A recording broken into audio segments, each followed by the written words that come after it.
Todo el mundo es irlandés en el día de San Patricio. Pero ¿quién era San Patricio y por qué lo celebramos?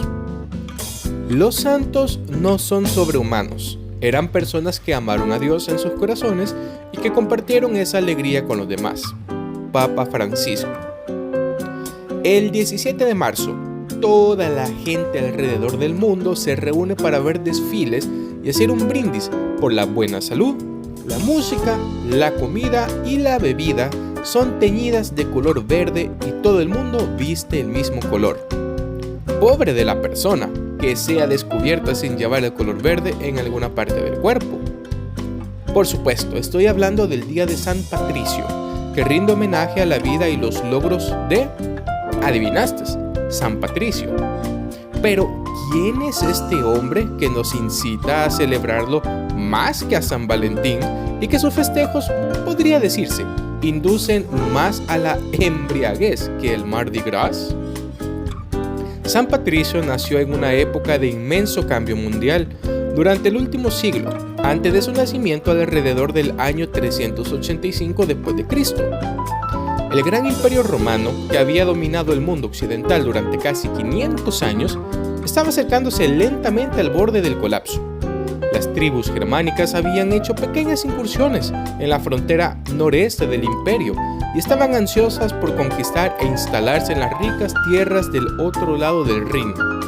De hecho, en el 410 después de Cristo, San Patricio y su contemporáneo San Agustín, uno de los padres de la iglesia más influyentes, escucharían del saqueo de Roma, la silla de la iglesia y el poder militar, generado por esas mismas tribus germánicas. No hace falta decirlo, San Patricio vivió en uno de los momentos más tumultuosos de la historia. La incertidumbre y el miedo estaban a la orden del día.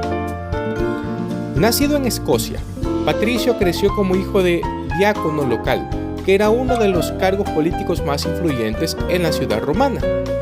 En algún momento, entre la edad de 14 y 16 años, Patricio fue secuestrado por un grupo de ataque irlandés, llevado a Irlanda y vendido como esclavo. Patricio consideraba que esto era un castigo justo por sus pecados del pasado y decía, había descuidado al Dios verdadero, y cuando fue llevado en cautiverio a Irlanda fue bien merecido. Durante su esclavitud forzada, mientras cuidaba ovejas en las colinas de Irlanda, Patricio empezó a orar tanto de día como de noche y se sintió cada vez más cerca de Dios. Cuando tenía como 20 años, en un sueño le fue ordenado huir de su maestro y dirigirse al mar, donde estaría esperando un barco que lo llevaría a casa. Patricio huyó y viajó a muchas millas hacia el mar, donde el mismo día que llegó, un barco había atracado por casualidad. Patricio fue aceptado por la tripulación y después de 6 años en cautiverio iba de regreso a casa.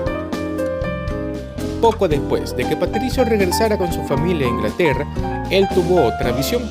Esta vez un mensajero llamado Victorius le presentó muchas cartas provenientes de la voz de los irlandeses, implorándole a Patricio que viniera a servir como ministro para ellos. Inmediatamente, Patricio dejó su casa para poder estudiar en Francia. Una vez que llegó a ser ordenado como obispo, regresó a Irlanda en 432 para empezar su ministerio, el cual duraría unos 30 años. Durante este tiempo, Patricio viajó mucho por Irlanda, convirtiendo a ricos y pobres, negando regalo de reyes y viviendo de manera similar a los 12 discípulos de Cristo. En uno de sus sermones, San Patricio, famosamente, utilizó la abundancia de los tréboles que cobijaban a Irlanda para ilustrar la evasiva naturaleza de la Trinidad. Explicó a sus oyentes que una hoja representa el Espíritu Santo, otra a Jesús, el Hijo, y otra a Dios el Padre, pero todas ellas son parte del mismo trébol. Otra leyenda atribuida a San Patricio es su expulsión de todas las serpientes de Irlanda. Sin embargo, la evidencia apunta que no había serpientes en Irlanda después del final de la Edad de Hielo. Los contendientes de los animales que más se ajustan a ese perfil son ciertas clases de serpientes marítimas. Una teoría predominante es que la expulsión de serpientes se cree que representa, simbólicamente, la sustitución del druidismo y los druidas por el cristianismo a través de San Patricio. Apoyando esta teoría está el hecho de que los sacerdotes druidas de la religión céltica se habían plasmado tatuajes en todo el cuerpo, que a menudo incluían representaciones de serpientes. Después de ministrar a Irlanda por unos 30 años, creando conversos e iniciando iglesias a lo largo del camino, San Patricio murió el 17 de marzo de 461 después de Cristo. Murió en Saúl, donde había fundado su primera iglesia en Irlanda. El legado tiene dos caras, uno muy visible y conocido, y uno que está más incidental pero muy fortuito, y no menos importante. Este legado fortuito tiene sus raíces en las iglesias fundadas por él mismo. Estas iglesias crearon una base sólida en la que casi toda Irlanda fue convertida a cristianismo. Después de la muerte de San Patricio, cada vez más iglesias, conventos y monasterios comenzaron a salpicar el panorama.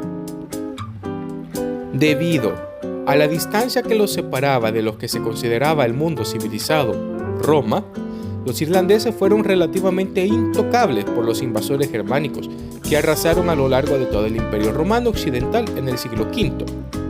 Los irlandeses se convirtieron en coleccionistas de conocimientos y tenían hambre de escrituras sobre el tema que fuera.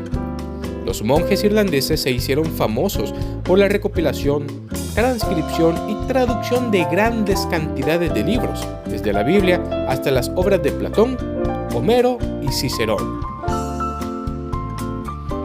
El segundo y más público legado es la celebración que se produce el Día de San Patricio en todo el mundo irlandés y no irlandeses. Se reúnen para deleitar mucho slainte, cerveza y grito de Erin go bragh.